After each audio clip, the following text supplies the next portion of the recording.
বন্ধুসকল আপোনালোকে চাই আছে এডুকেটৰ প্লাস। আজিৰ ভিডিঅ'টোৰ জৰিয়তে আমি ডিডব্লিউএ 5550টা পদৰ বিপৰীতে যে বিজ্ঞাপন পাব্লিছ কৰিছিলে এলপি আৰু ইউপিৰ বাবে সেই সন্দৰ্ভত ইতিমধ্যে ফাৰ্স্ট ফেজ ভেৰিফিকেশন হৈ গৈছে। সেকেন্ড ফেজৰ যেটো ফিজিক্যাল ডকুমেন্টস ভেৰিফিকেশন হ'ব গৈ আছে তাৰ আগে অৰ্থাৎ যোৱাকালি 17 জুন তাৰিখে এটি বিশেষ নোটিফিকেশন পাব্লিছ কৰিলে। যোৱাকালিৰ আমি এটা ভিডিঅ'ত আলোচনা কৰিছিলো, তাতে 1 নম্বৰ 2 নম্বৰ 3 নম্বৰ পয়েন্টত কিছু ডকুমেন্টসৰ কথা উল্লেখ কৰিছে আৰু সেই পয়েন্ট কেইটাৰ ওপৰত বেছ কৰি এইটো ভিডিঅ'ত আলোচনা কৰিম। আসলতে এনআইএছ প্ৰাৰ্থীসকলৰ লগত কি হ'ব গৈ আছে, এটা বিসংগতিপূৰ্ণ কথা ইয়াত আহি পৰিছে।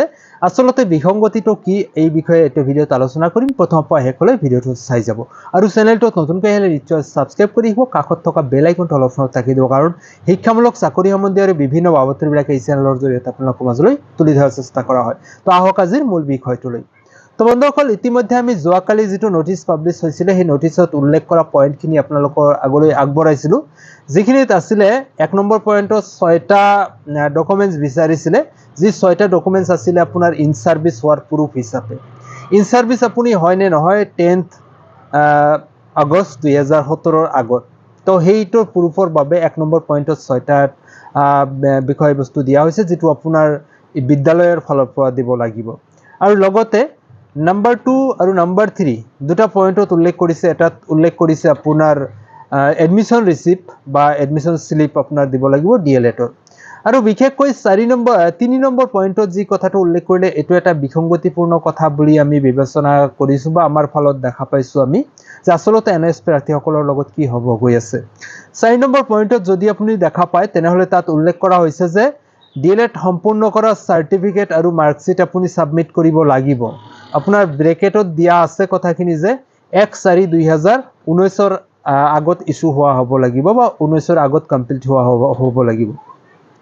যদি আপুনি অসমত যিসকল প্ৰাৰ্থীয়ে এনআইএছ কোৰ্স কৰিছিলে, ডিএলএড কৰিছিলে এনআইএছ ৰ অধীনত 2017-19 বৰ্ষত, আপোনালোকে সাৰ্টিফিকেটত দেখা পাব 2017-19 বৰ্ষটো উল্লেখ কৰা আছে।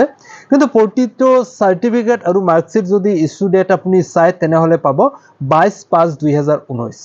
তো নিশ্চয়কৈ 22/5/2019 হল 1/4/2019 ৰ পিছৰ ডেট।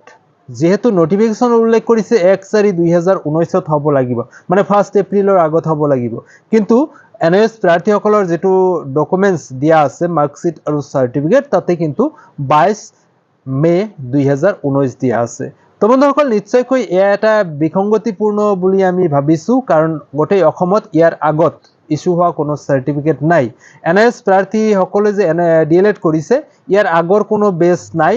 অসমত মাত্ৰ এটাই বেছ হৈছিলে, যেটো 2017-19 বৰ্ষৰ যেটো বেছ আছিল, সেই বেছটোই একমাত্ৰ বেছ আছিল যেটো ডিএলএড সম্পূৰ্ণ কৰা। আৰু প্ৰতিজন প্ৰাৰ্থীৰ সাৰ্টিফিকেটত আপোনালোকে দেখা পাব 22/5/2019।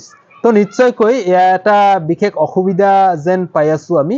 তো ভিডিঅ'টো যিমান পাৰে আপোনালোকে শেয়াৰ কৰিব, পাৰিলে আপোনালোকে ডিডব্লিউৰ কাষত বা ওচৰত এটি মেমৰেণ্ডাম দিব পাৰে যাতে এই ডেটৰ কিবা হাল হলনি কৰে। যদি 1/4/2019 এটোই বাহাল ৰাখে তেনেহলে কিন্তু প্ৰতিটো সাৰ্টিফিকেটে কামত নহা হৈ যাব, কাৰণ এই প্ৰতিটো সাৰ্টিফিকেটে 22/5/2019 ইস্যু হোৱা। তো বন্ধুসকল, এই বিশেষ কথাটো আপোনালোকৰ লগত আলোচনা কৰিলো। ভাল পালে নিশ্চয় লাইক কৰিব, যিমান পাৰে ভিডিঅ'টো আপোনালোকৰ ফ্ৰেণ্ড সাৰ্কেলৰ মাজত শ্বেয়াৰ কৰিবলৈ চেষ্টা কৰিব। তো ভিডিঅ'টো শেষলৈ চোৱাৰ বাবে ধন্যবাদ জ্ঞাপন কৰিছো।